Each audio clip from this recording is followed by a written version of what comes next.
Hi everyone, so I'm Koen. I've taken over from Catalina for the second vlog. And we're very happy that you send in more questions this week. Keep them coming and we will answer them according to the schedule in the coursebook. So you can expect more vlogs from me, from Catalina and from the rest of the staff. So to go to our first question. So the first question, it came without a name and it was concerning the format. And the question was, do we have to add footnotes and a bibliography in our advisory report? And the answer is of course yes, because this is supposed to be an academic product. So you will have to do research, you will have to show the sources, you will have to use footnotes, and yes, in the end, we would like to see a bibliography of all the sources that you have consulted. On to the second question, again, without a name, concerning the readings that are listed in the coursebook. There's a list of readings, and of course it doesn't say whether this is obligatory reading, mandatory or not. But since you are not yet experts in comparative law and you are not yet experts in the methodology of research, it is advisory to take a look at those readings. Because it will enable you to do better research, to write a better advisory report in the end. Especially the book by Matthias Siems is very helpful in this regard, so we strongly suggest that you take a look at least that book, but of course all the readings are there to help you with your research. Then there's also on page 7 of the blog manual the online project management course that is suggested to you. This is not mandatory, but again it could be very helpful, so especially in the next week when you have a carnival break and when you're not enjoying the carnival break, take a look at that, maybe give it a try for a few hours. Since it could help you with your teamwork and the project management. Okay, so Dede, Laura and Saskia asked about the Ideathon. We expect that is because you're really looking forward to the Ideathon and not because you want to organize your schedule. And the first one is whether all team members have to present or some of you, well we don't mind. So you can organize it the way that you want to organize it, as long as there's one presentation per team. Whether one person presents or you all present, that's up to you. But make sure that of course everyone contributes and there's no problem with free writing, etc. What time will it take place? We don't know yet. We are still organizing that also with the scheduling department of the university, of course. So very soon this will be on the student portal. And then sort of a general question on the Ideathon, what can you expect? Well, every team will present a pitch of their project. So you will talk about what question you tackled, why that question, the solutions you came up with, how you came up with the solutions, how you tackled the problem.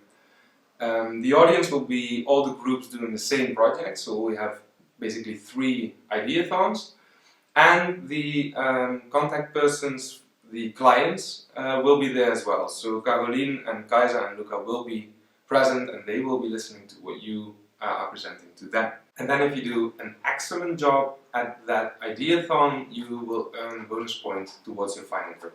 Alright, next I'm going to combine 3 questions from Teresa Stock, Maral and Elise. And Elise was so confused that she even brought us the hashtag confusing. So to give you a bit of clarity here, your questions are on sort of the balance between creativity and the actual legal content of your advisory report and what we exactly mean by creativity and what is expected from you. So first of all, the advisory report is addressed to your client. So you're helping the client tackle a problem with your report. And we know that the problems are not very clearly defined yet. At least for 2 out of 3. So the idea is that you come up with the problem. So your client will be interested in any kind of research, anything that will help him with the project. So you can do any kind of research, for example, on the theme of plastic pollution. Within that theme, it is up to you to find the different topics. So for example, consumer behavior or environmental policy, environmental law, enforcement of those policies. That's up to you to figure out what you want to do. That's also the nice part of this course, of course. So that is where the creativity is. But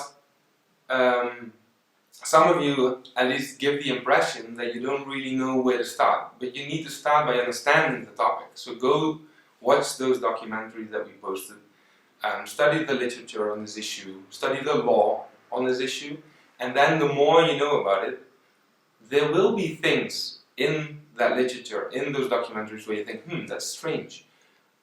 Why is that? How can we solve that? So if you're confused, make sure you know more about the topic, and then I'm convinced that the problems will pop up and the questions will pop up. I have the same when I'm supervising bachelor essay students, and they come to me in the first week and they say, I have no clue where to start. I've been thinking about a research question for a week, but I can't find it. Okay, so have you done research? Yeah, well, I've read a few things. Well, reading a few things is usually not enough, because you really need to understand the topic before you can find the problems within that topic. So that's sort of your starting point. And then, find an issue that deals with the topic. That can be anything. That can be how private law regulates the use of plastic cups by consumers, how environmental laws can be better enforced, because that is of course a big problem, etc., etc. And then to be a bit more specific and to give you a bit more guidance, yes, you have a look at two jurisdictions, for example, and you compare those two. So you see, well, how is this sort of law or policy enforced in one jurisdiction, how is it enforced in the other, and that should give you an idea towards the actual advisory report. So no, you do not need to create an entirely new solution. Of course, it's great if you do, but the creativity is in finding your own niche and finding your own problem within the topic. So then the next question is from Duck Squad. We're quite curious where that name comes from, so if you could clarify that in the question, that would be nice. And you're talking about artificial intelligence being implemented in courts. This would indeed not be something new. You're not inventing something new here, but that's absolutely fine. So if you study how that is being done already, and then in the end maybe you can even come up with suggestions as to how this can develop in the future.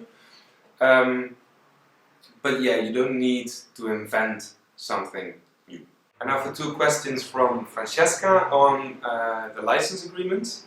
First one, whether you can choose a license agreement to be under a specific jurisdiction.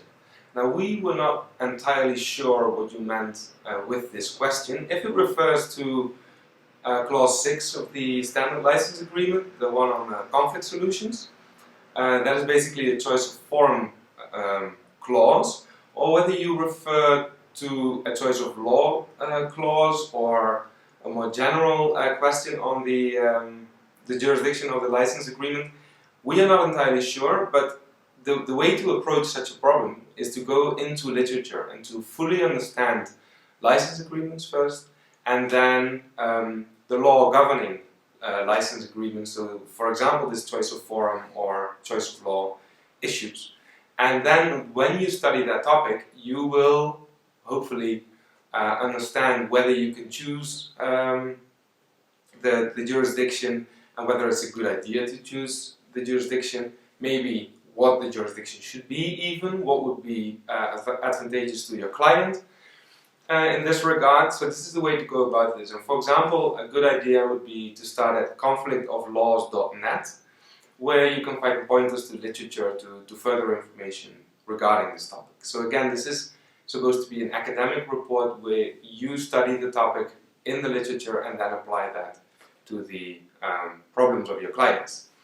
You also asked whether it's possible to rewrite the license agreement or to attach a file of one that you have edited and improved. Yes, definitely do that. But then again, in your report also make clear why your license agreement is like that in the end, what choices you have made, why you have made those choices, and that would of course be on the basis of the literature that you have studied. On to a question from Debe on whether you will be provided with any sort of grading rubric or criteria, so that you sort of know what your advisory report will be graded on. Yes, there is such a thing, and it is already on the student portal, so have a look. And now on to my favorite question for this week from Beatriz Fonseca. You are working on the Leader of Light project, and you asked whether there's any organization that the Leader of Light people look up to, and whether there's an NGO that would be their role model. Lovely question. You're really going into the topic, and it seems like you're engaged with the organization.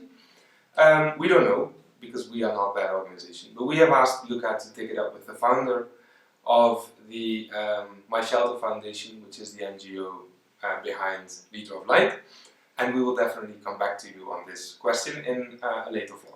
Alright, those were the questions for this week. We were very happy with your questions, good questions, keep them coming, and we will address them in a future vlog. Last thing I want to tell you is have fun during the carnival break. Enjoy either celebrating carnival or perhaps visiting your family.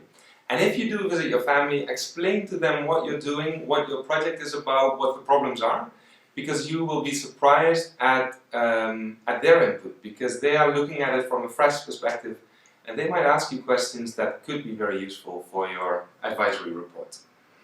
Alright, goodbye and see you next time.